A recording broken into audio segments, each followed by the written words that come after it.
Welcome to another episode of Agency Exposed. My name's Bob Hutchins. As always, I'm here with two of my good friends, Mr. Brad Ayres and Ken Ott. Happy New Year's, guys. Happy New Year. Yeah. 2020. 2020, it's a new decade. Can you believe that? Have either of you seen people talking about the roaring 20s in posts and things like that? Yes, all over. And then 2020 vision. Yeah. I see things clearer this decade. Yes. How was your holiday, guys? Are you excited about the new year? Yeah, super excited about the new year. It's always the time to reflect and try to plan, and it's challenging as well as sometimes it's exciting. Well, with that, let's talk about the new year. And Brad, in one of our discussions over coffee the other day, you asked us, what was the one word that will be your focus for 2020? Not like what's your goals or your priorities, but like what's the one word that you want to define you in 2020? Ken, do you want to jump in with that and let's kind of unpack that a little bit? Yeah. So at first, I don't know, I would guess that most people might see that as a cliche thing. Like, what is your theme for 2020, your goals for 2020, those kind of things. But I've found that especially in the agency world, it seems to be atypical to have like unique themes or a purpose for what you're doing the next year. A lot of people are like, yeah, I just want to sell more clients, or like I'd like to like make more money or raise my hourly rate. Like those are boring goals, in my opinion. Right. So I think this is a really cool topic because it makes you kind of peel back the layers and figure out like what's your sort of purpose for next year with intention. So I will go because so for us, I actually have our word on a shirt, which I'm wearing, which you can pick up at store.medicate.com. Just kidding. So I have mine on a shirt, and I was about ready to sing a little jingle on that one. Medicate. Sorry, Medicate.com. And the reason it is because every year for the last several years, we pick a theme that was formative in the previous year, and we look forward and pick a theme that we believe will be one of the keys to achieving where we're trying to go in the next year. And then traditionally we put it on a shirt, and it sort of becomes part of the fiber of who we are.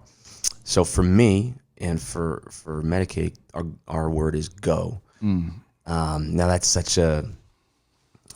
I'll tell you the quick story of that. When I was thinking on it, and I'm a spiritual person, I was praying on it, and I was trying to figure out what that word was, and this go word kept coming into my mind. And then right after that, it was go public, and I'm like, oh, it's hot. We're not like going public in like Are you the guys on the financial NASDAQ? sense. No. Oh, okay. Yeah. Hey, you never know. Yeah. I wish, maybe not. But what was interesting is I sort of started to unpack that, and the reason that became our word, and I'll kind of expand on it a bit, but like for us and for me, we've been really good at building stuff and creating concepts and helping people do that. And we're traditionally more reserved when it comes to shouting that from the rooftops. And so in 2019, there was a big push towards creating and syndicating our message, because our message goes beyond the services that we provide. And so we have a real purpose for existing. And so we have that, and we sort of created and syndicated and kind of started to talk about that message. And then as I look to 2020, I think that one element, and I'm not sure what all the elements are, but for us, one element of that word go is going out and boldly, publicly talking about that message. And the cool thing, so as I was breaking down the words, like, when at first I had go public came into my mind, and then it actually turned into maybe it should be like something like go forward or go out or something like that, but it seemed weak because the word public, as you break it apart, has inherent risk attached to it. Once you go out, once you walk out a door, you can't walk it back. Once you speak something publicly, you can't take it back. And so there's a bit of a burning the ships kind of thing. And while we don't have a polarizing, crazy message, but we're talking to brands and trying to help them become healthier organizations and grow in healthy ways. And sometimes that means, and also we have the ears of entrepreneurs and those kind of people. And sometimes you got to punch them in the face. And it's not with their serving them sometimes is not the easiest message to communicate. And so anyway, there's go public, and then underneath that we have with purpose, because if you go public with something that doesn't have purpose, it's probably irresponsible. Mm-hmm. And then that ended with even when it's hard, because your ability, obviously you'll have roadblocks, and in our world, your ability to push through those roadblocks is probably only relative to the why and the reason behind why you're going public. So quick question for you. So you passed out T-shirts at your Christmas party. I went to Ken's Christmas party. Were you there, Bob? I was not there. Oh, man. I missed out. I'm a loser. Yeah. Were you even invited? Was invited. I wasn't even invited. Oh, boy. Anyways, I noticed that you passed out the T-shirts at Christmas, and it was for, and your employees were all there. They seemed very energetic. Now, how do you keep your employees kind of focused on this message throughout the year? Like, do they really adhere to it? Do they really kind of buy into it, or is it kind of like that's Ken's like mantra and it's like good to for him? I mean, do you see that I've been to his office. The T-shirts are upstairs and Ken's upstairs. So Ken's upstairs doing his thing, and everybody else downstairs working. Well, I'm just I do have a trying lot to of say, T-shirts. like, this enthusiasm, because for me as well as a business owner, and trying to enthusiastically create ideas that we can hold on to.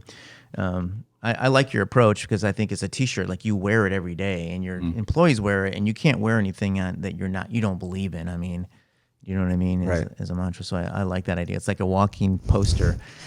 Yeah, in our office, it's mandatory you wear it every day. You guys got that dress code? Yeah, got the dress code. Before we get to Brad, I want to unpack that a little bit, Kenton. Meaning what? Okay, so you made a T-shirt and you got an idea. What does that look like for an agency, or for?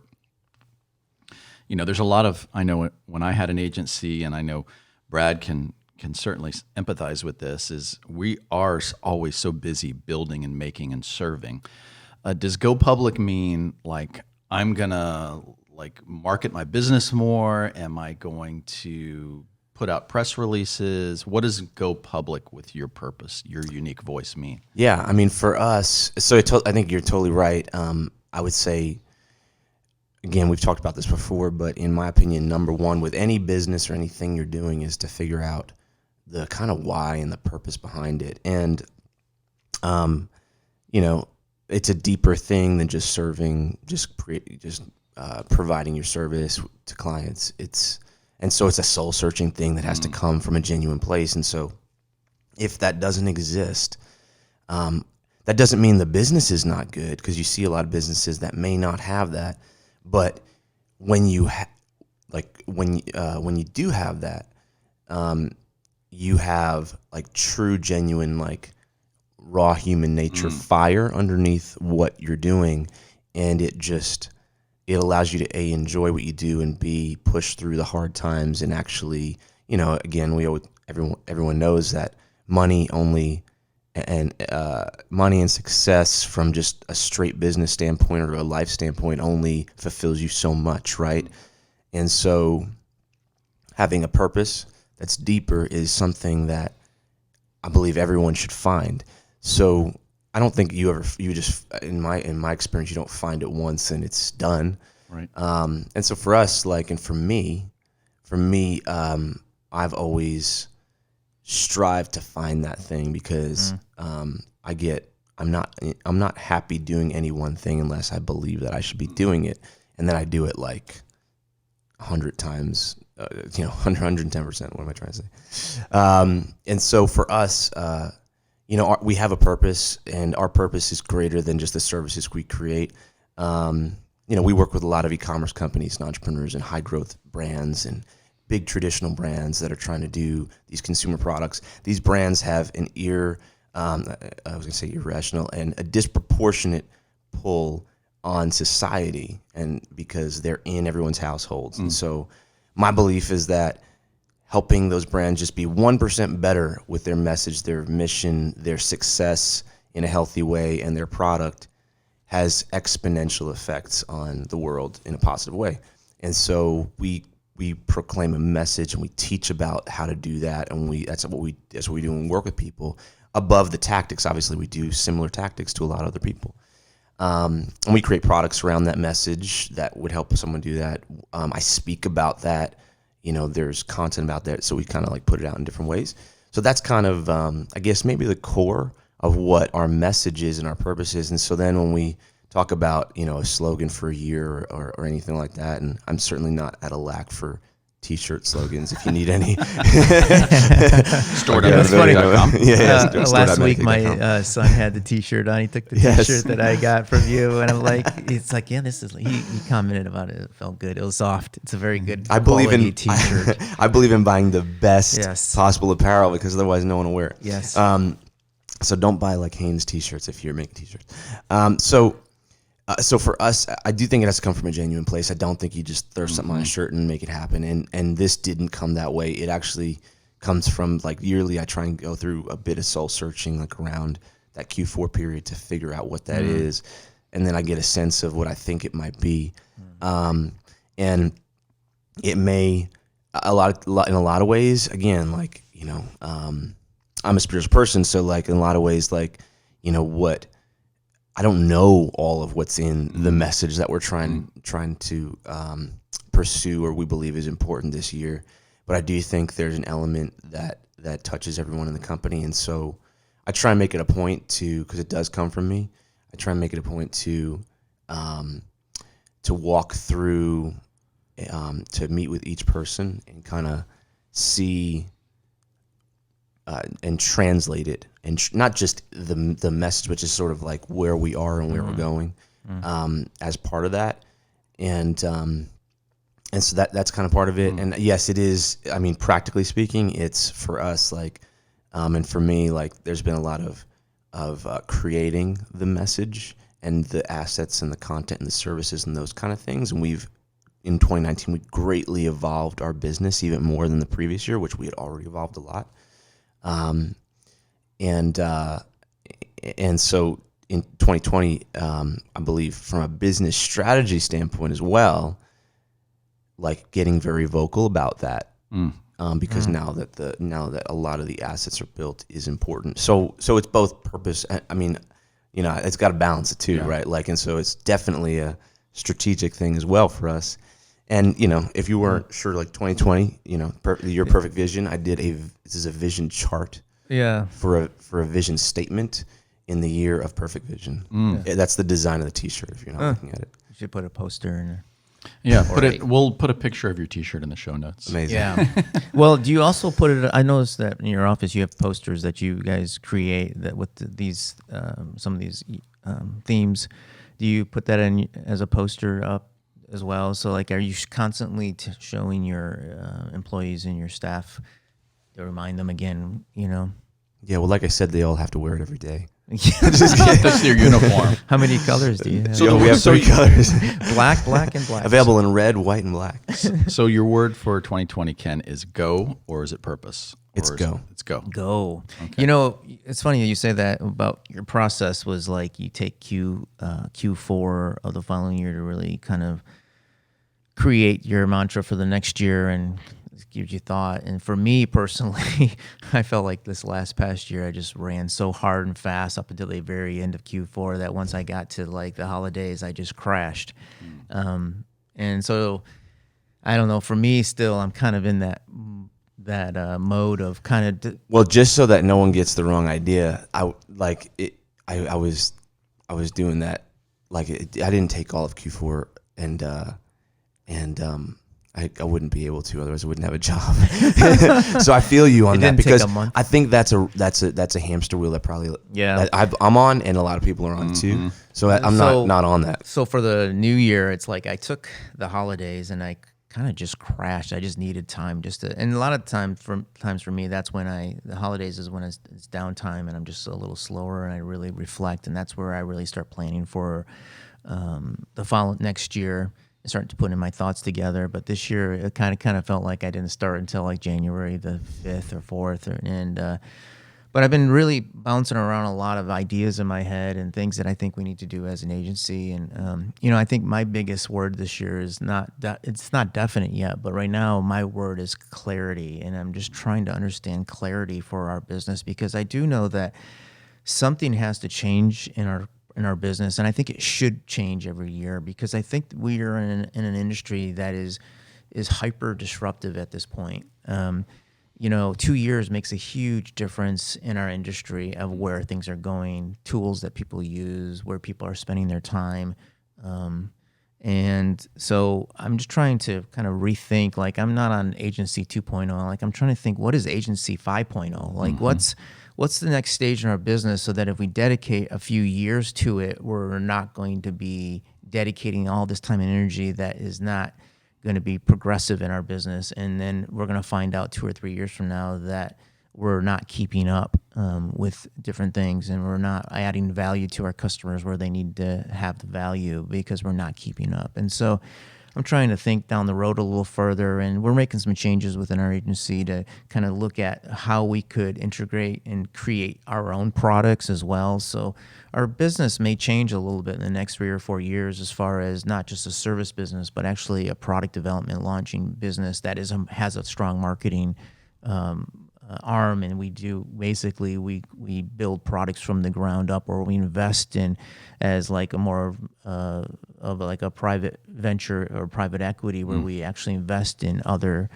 startups or projects that we can actually not only market but actually have some ownership in. And so I think my word, is clarity. And I feel like within the next 30 days, I'll have a lot more clarity of some of the ideas that bounce around in my head. It's a very scary place in my head.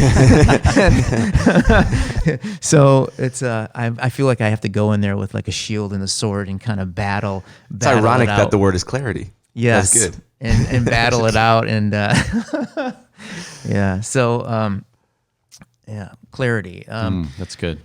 Do you feel like I'm sitting here with both of you, and I'm thinking back on my time, when I ran my agency for 17 years, I battled and contemplated both of these things. And I'm sitting here thinking, this has got to be a universal experience for those people that are listening who are involved in agencies or own agencies. So what you guys are saying is not unique at all. And I think that's important to remember when, the battles in your own head, Brad or Ken, you're thinking about, like, I've got to help people see what our purpose is. That'll be our driving force.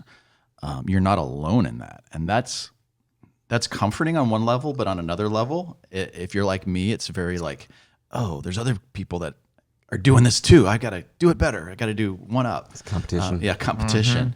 And you talked about the battles in our head. I'm sitting here between the three of us, our three brains. There's a real horror show going on, I'm sure, on a regular basis of, these battles and fears and, light and dark and all that stuff. But I think clarity that's huge. That's huge, because there's a difference between goals. We were talking about this, goals and purposes, right? Goals and priorities. Like you look at 2020, and I'm going to share my word in a minute, but I want to riff on this for a second. It just hit me recently that we can have goals for the new year, but those only go so far. If you don't integrate it into your priorities for your business, or don't have clarity about what's really, those goals just become another thing. They become another service that you perform, almost like another task to check off, and they don't get integrated into who you are. So, and I was thinking too, Ken, as you were talking, is I'm going to go old school. We used to call it the USP, right? The unique selling proposition. That's really what you're describing, right? At the end of the day, at the end of the, you're with saying the purpose, yeah. like what makes Medicake different than any other agency? And what you're doing is I'm going to scream it from the mountaintops. This is what's unique about us. This is who we are. Yeah. And this is why you need. I mean, I think it goes to that. I mean, you know, like I think some of the struggles of being in an agency is that you, without realizing it, because most people get into having an agency without realizing it, you know, or they start doing something because they're good at this, and then someone else wants me to do it, so I hire a couple people. Like that's probably most people's kind of trajectory there. And so what ends up happening is you didn't necessarily start that business because of a purpose or a need. You started it out of a need, or you didn't even realize how you started it. I'm not saying that's universal, but I bet a lot of people could associate with that. It started as something outside of you versus something inside of you. Right. And I bet a lot of people can associate that, and there's nothing wrong with that. But I think that what ends up happening is what you see, and you could see it when you look at everyone's websites and all that kind of stuff. It's a struggle for everyone.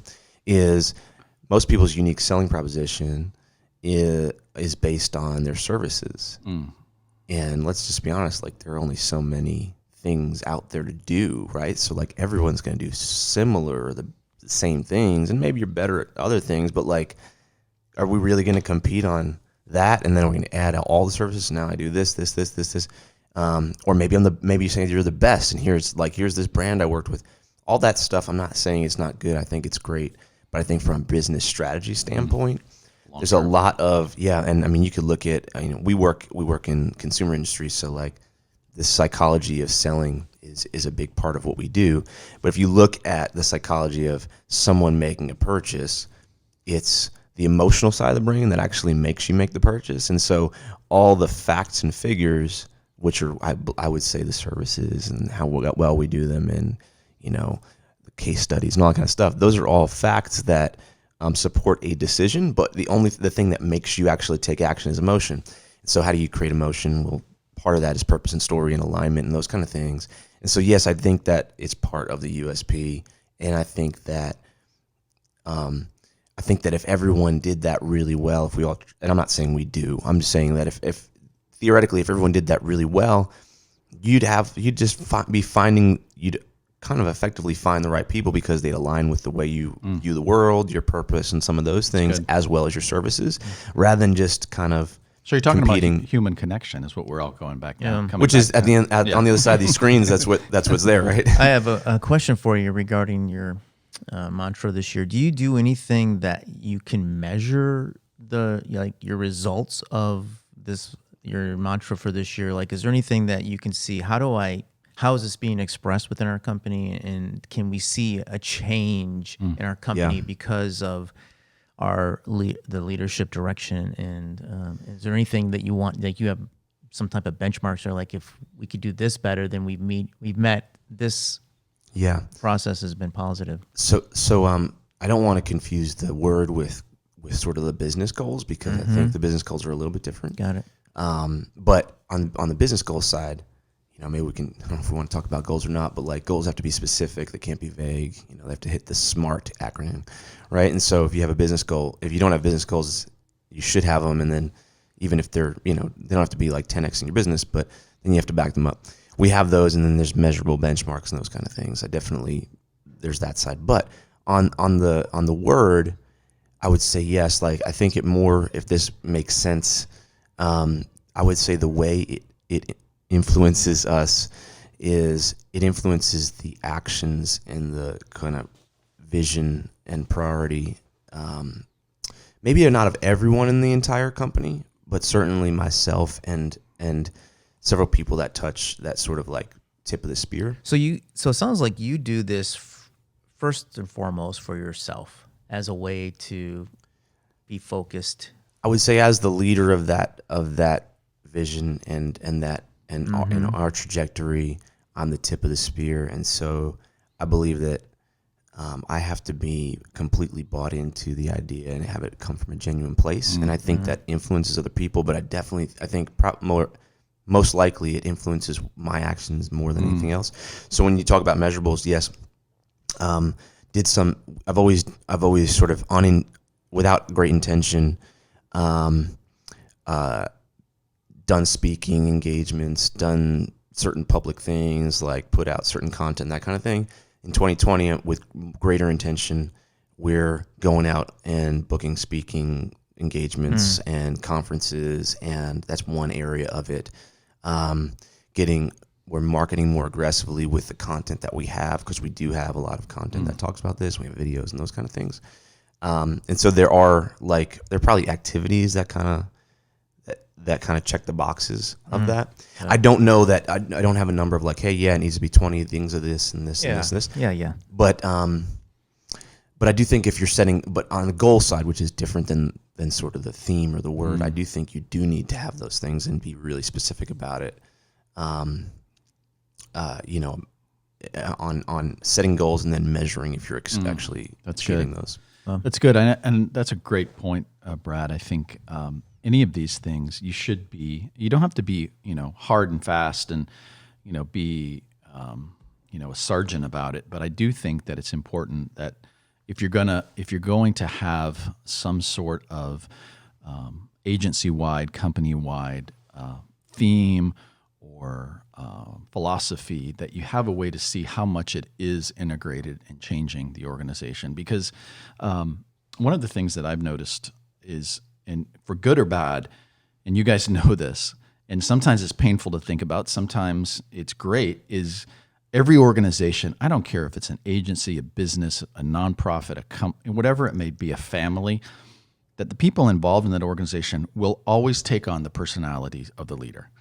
Always. So as healthy as you are, for the most part, as driven as you are, as visionary as you are, as innovative, that will trickle down, and your staff, people underneath you will take that on. Yeah. And I think that's something to always think about, because I know in my business, when I was not where I needed to be, or I was on top of the world or whatever, that directly reflected in my team underneath me. And you probably didn't even realize No, you don't realize it.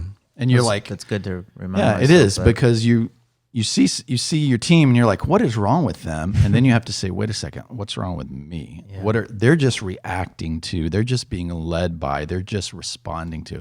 And that's not a hard and fast rule. Everybody goes through stuff that may have nothing to do with you in their own personal life. So that's one thing. But I think what you're doing, what you guys are talking about, both of you, Brad, you getting clarity, as you push into that, your team, you'll see that start to press down with clarity in your own team. And I know you, and we've talked, as frustrated as you can get with, I wish we would jump on board. I wish this person would do this, or I wish this client would do this. They're probably further along than you think they are. Yeah. Especially when you're in that mode. So I'll go to mine. Yeah, let's hear. I think I have two, so I'm going to break the rules. But I've been rereading a book called The Big Leak by a guy named Gay Hendrickson.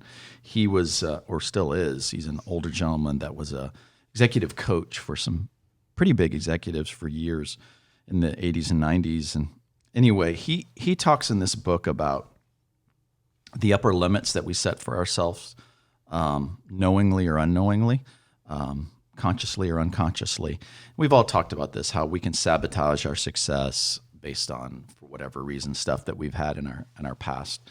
But he talks about, he calls it the upper genius, I think. People have called it other things. But it's like, what's that ceiling that keeps you from breaking through? And he gives example of top-level executives. He even talks about presidents and other people that strive and dream and want this thing, and they finally get it, but they somehow sabotage it once they get it. Mm-hmm. And so in this book, he talks about how to leap, how to get over those things. And one of the things that I've been fortunate enough to do through the years, and I think part of it's my personality, it's my father, my upbringing, is I've been able to really is to think ahead, to be a futurist, to always be pushing that envelope. And it was the success of my business for several years, was to be able to, and you guys do this really well too, is to always be thinking, what's the next thing? What's the next big thing that you've got to think ahead of your competition, ahead of your clients. And so as I get older and older, I find that I still am able to do that, but I also want to say, where do I want to be in 5 years and 10 years and 20 years? Do I want to be the guy that's still living off of, his past successes? Do I just want to be the older mentor guy that's helping younger guys? Or do I still want to be in the game thinking ahead, what's next? And so for me, it's both leap is the word, and also transformation. I think is how do you stay transforming? Because one of the things that comes with age, and you guys know this, is wisdom, is intuition, the ability to hear what a client is saying and interpret that when maybe your younger team is going, I didn't hear that at all. What are you saying? And you just know what the client is saying because you've played this game. You've played this song many times. You've been on their side before. You been on their understand side. how they're thinking. Yeah, and I remember many times saying, well, this is what's going to happen. They're like, how do you know? And well, I played this game before. So you guys know that. So that comes with age and experience and just kind of those ropes. But beyond that of what's next? What's the next innovation? Where do we need to be placing ourselves? Where do I need to be placing my skills and abilities?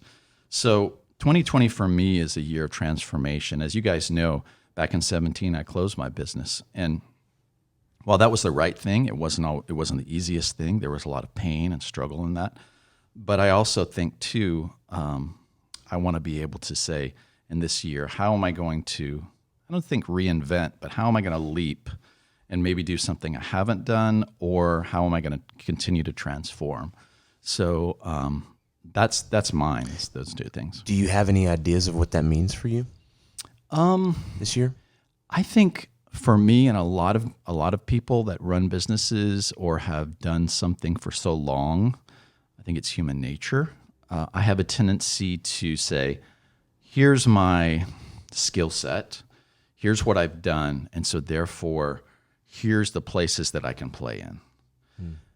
And I'm trying to allow myself to think beyond that and say, right, just because I've been doing this doesn't mean that I have to stay on that field. Mm-hmm. It very well be that I need to stay on that field, but I also see too that I can expand beyond that I can take those lessons of human personality and business and management and technology, and it's a wide open universe to apply those kind of things, and be willing to explore that and leap when needed. Not everybody has maybe the freedom or luxury to do it, but maybe it's not about the highest paying gig. Maybe it's more about, like you said, Ken, maybe it's the one that's the most purposeful. Maybe it's the one that's the most innovative. I don't know. Yeah. I mean, I would say that I would guess that for any business owner, especially agency owners, and even the bigger you are, probably the more scary that is. Mm-hmm. But everyone struggles with that. So I think that's really cool, because I would think that in my experience, like anytime I've had to leap, it usually means like something's usually pushing me in maybe it's painful, but mm-hmm. In a positive way to get to where I need to be. Mm-hmm. And if I didn't have that push, I wouldn't have leaped. Right. And I think that it's interesting, especially in the context of service businesses and agencies, like it's changing drastically. Yes. And so there's going to have to be transformation and leaps. Mm-hmm. They can't, leaps shouldn't be, by no means, I'm guessing, and you tell me if you disagree, by no means leaps should be jumping and hoping. Right. Right. Not foolish leaps, but right, calculated leaps. Calculated. Maybe there's certainly risk attached Absolutely. to any leap. Yeah. But it's like, hey, we need to go here. I mean, in some ways, that's happening with our business. Yeah. We believe that we have to invest in changing the DNA of our company, not changing what we serve, but changing how we serve it. And really what that means is serving it to a wider variety of people through products and things like that. But making that leap is like, it's a huge effort and investment with no return immediately, right? It grows slowly. Yeah. Well, I mean, so when you make a leap, you also have to believe in it. Yeah, it like you said, it really is a leap of faith, not to sound cheesy or cliche, but you've got to believe, okay, you leap and then the net will appear. And I think that's, I think of the guys like Steve Jobs and even, some of these other guys, Dell and Michael Dell and others, these success stories in the technology world. These guys took huge leaps, Yeah. and some of them, there was no net, but then you look at it and you say, wow, that took a lot of guts to make that decision when no one else was doing it. Everyone said they would fail. It was totally outside of what was going on in the rest of the world. And yet we sit here with things like, iPhones and iPads, and you say, well, Apple's just another computer maker that makes laptops and phones and tablets. Well, can I say one thing to add to that too, right? We live in a day and age where like entrepreneurism and taking massive risks is like idolized, and really, really cool. And truth is 99% of those don't work, right? That's not to say you shouldn't be an entrepreneur, take leaps, but I think it's important, and tell me what you think about this as you sort of analyzed your words, like when you're doing a transformation or a leap, any of those big changes that have risk attached to them, it's important to have advisors and get advice and get feedback from people you trust and mentors and all that kind of stuff. Or, we have a Facebook group of agency owners like inside of there, wherever. That's part of why what we're doing exists, is to have that. But like you have that brain trust that you can bounce it off of. And the reason is one of the reasons is for yourself, but most people have a lot of self-protection just built into their DNA, right? But look, you have an entire organization, potentially maybe you have nobody, but maybe you have one person, two people, it doesn't matter, but they depend on your company to be stable. And instability, when you're not an owner of something, is incredibly scary. And it could mean that people leave you because of that. They don't trust you if you create instability. And so that's the hard thing about being a leader. And I don't know if everyone realizes that. I kind of struggle with a little bit of that. Is like, the idea is that if you want change, you have to do something you've never done before in your business. You have to make these changes. Obviously, you want to surround yourself with people who can give you insight maybe before you take that leap. But sometimes if you're changing too much, Yes. employees, other, in your business, it looks like, wow. What I know is that people like processes. They like to know what to do. They like the same thing. They like to be comfortable. So if you're disrupting internally a lot and moving direction at a leap, that, like you said, that could get people nervous a little bit. It seems inconsistent, or it seems like it's not what we've always done. This is what we've always done. I feel comfortable in this space. And so, getting your employees to see that vision that you have, to take the leap with you, I think is a real challenge. And sometimes if, as a business owner, if you're taking the leap, and for me, I have to be 120% confident that when I take that leap, we have enough as a team, our agency has enough to be able to figure it out. Because again, sometimes it's doing stuff that you haven't done before as an agency. You're kind of going into the wilderness. Totally. And there's so many like leadership tools and psychology elements attached to that, right? Because, on the one hand, when you take a leap, not everyone, you almost can't communicate the entire leap to everyone, because unless it's necessary, your interpretation of the risk. Sometimes you don't know the full story. Totally. You're just entering into a new territory. Right. And so you have to kind of disseminate information in a way that I want to be clear about what I'm saying, is most accurately interpreted on their side. Yeah. Because a lot of people, depending, you're dealing with people from all different spectrums, ages and backgrounds and behaviors, and so they don't necessarily have the same capacity as you in the risks area or the context that you have on the business and the landscape, that kind of stuff. So information is really easily exploded out of context, and so you almost have to create it. You have to communicate in a way that they translate it accurately, which is a hard thing. And I think a lot of leaders, unless they're intentionally trying to be better leaders, don't really. That's not organic or inherent. You know, some say that a leader's job is to create certainty in the organization. Like that is what the leader's job is. And if you think about that, like that's like in an environment that is inherently uncertain outside, right? So who's got to be the buffer in between the uncertain and the certain? It's that leader, and that is not an easy job. And it's so sometimes people fall into that position without realizing that they're in that position. I was listening to T.D. Jakes recently, and he said that there's a cool phrase. He said, as a leader, sometimes you have to be, your job is to be crushed while being consistent. So you're having to be consistent, and that's not lying. That's not dishonest. There's a different level of that, but like you're inherently the thermostat between the outside and the inside. And so anyway, like I think when you're communicating a leap or thinking about a leap, you know, there might be times where where it's the Braveheart moment where you're like, is it Braveheart? They're all lined up, going to go fight. All right. So there might be times where there's a Braveheart moment. You got to like kind of go there and like rile everybody up. And it's just like, hey, we're doing this. And you know, there's a giant risk and there's complete honesty about every level of that risk.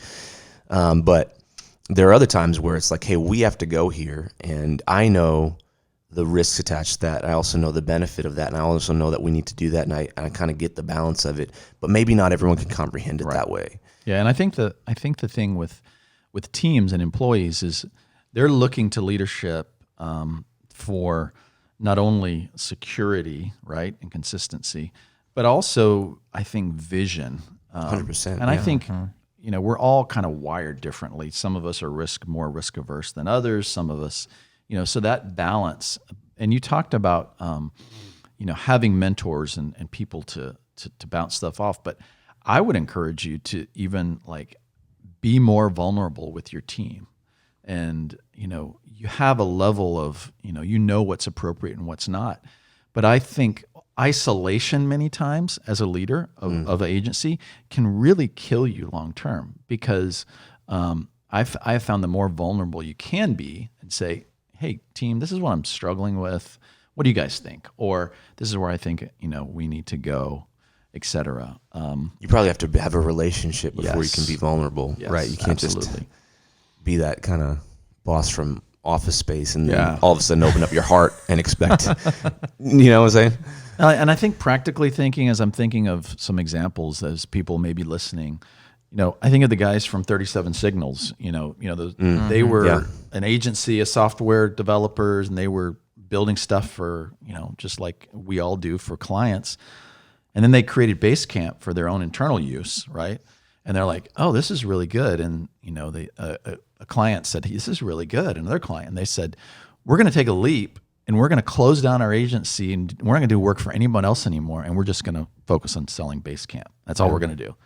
That is a perfect example of a leap and a transformation. Yeah. To say, they say, well, you know, we're not a software and customer support company. We're a creative agency and we're a software company. And something interesting, this is a side topic, but it goes alongside of it. And I just, you know, I'm full of these things. I read a lot of books and stuff and I'm interested in it, but I think it's in Good to Great, you know, that book by, what's his name? Know exactly what you're talking about. Yeah, and he slipped my mind. A couple after that too. But what was interesting, I remember when reading that, he talks about getting the right people on the bus, right? And I know this is not about the people on the bus.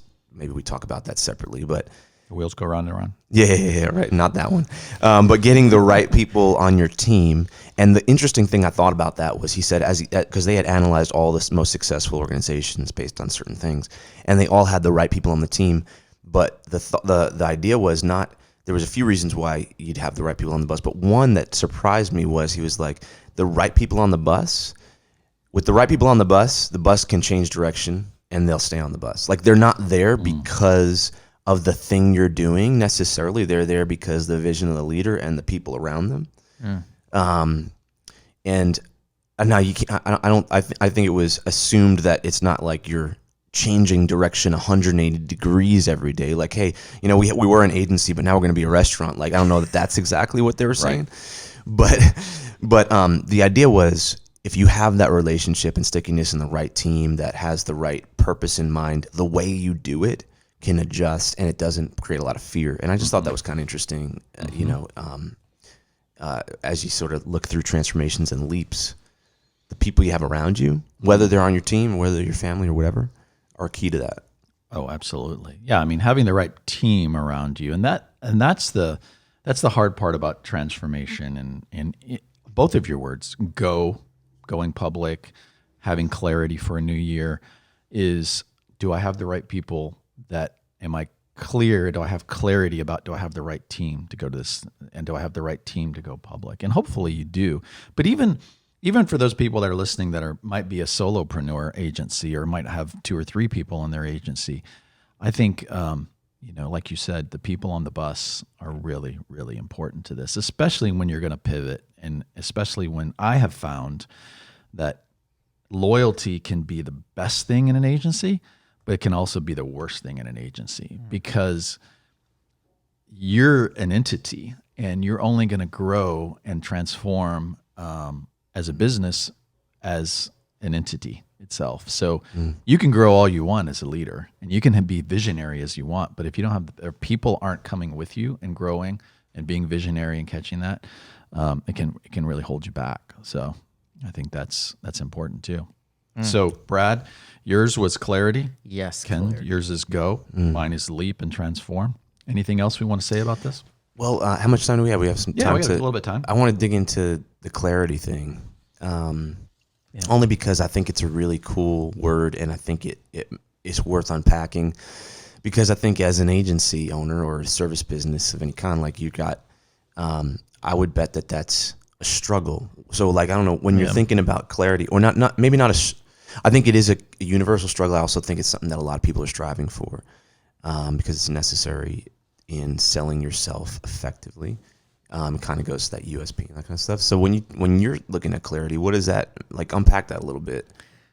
Yeah, I think for me, clarity is partly getting out of the mud of running a company where, I always say there's a big sucking sound that's sucking me back into things I don't need to be doing, right? There always is in business. And so, however, there's things that only I can do, and there's even some of the administrative work, busy work that a business owner gets involved with, right? Running a company, at least a company our size, which isn't large, but large enough that there's just a lot of moving parts, and I'm still a stakeholder in a lot of clients and projects. So I come in and out of projects from time to time as a stakeholder.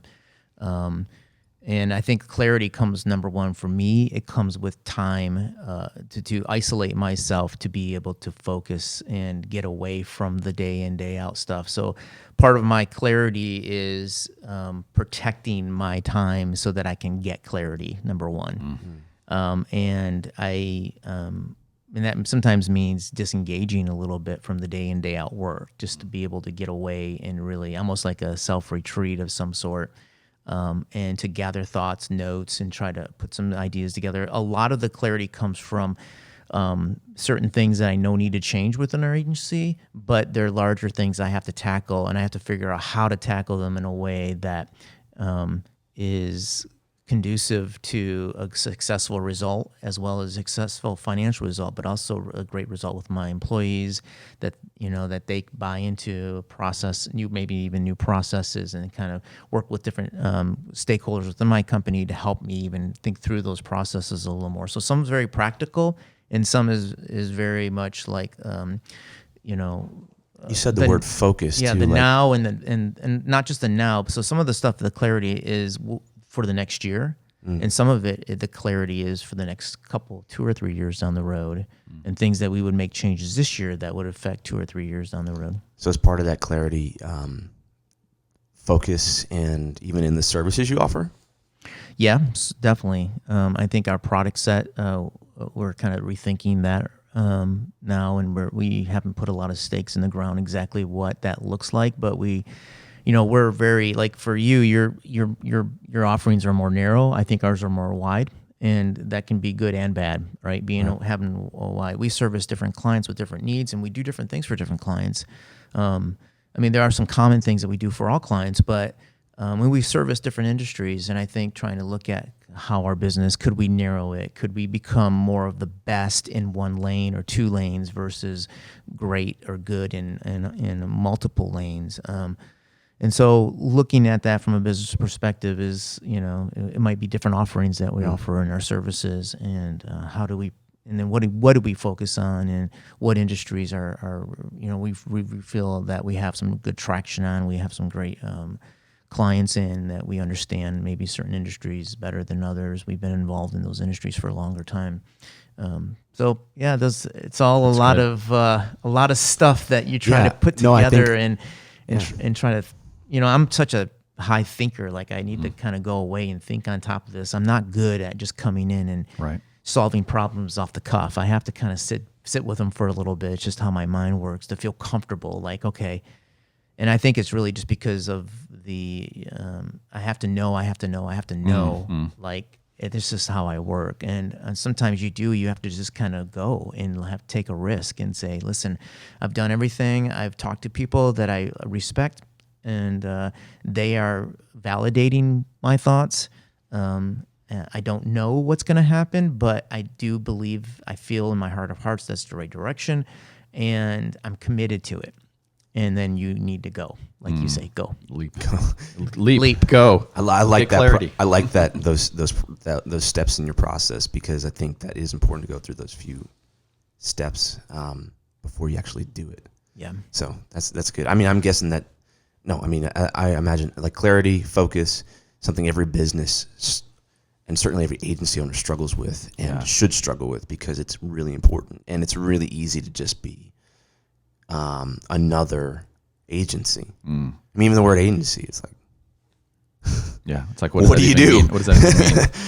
So anyway, that was good. Thank you, Brad. Yeah. Well, guys, thank you so much for this. 2020 is going to be a great year. I'm excited to see what happens with the podcast. We've got some cool things planned, and if you're enjoying this first few episodes, really encourage you guys to, first of all, come join the Facebook group. Just do a Facebook search for Agency Exposed Podcast, and we'll let you in there.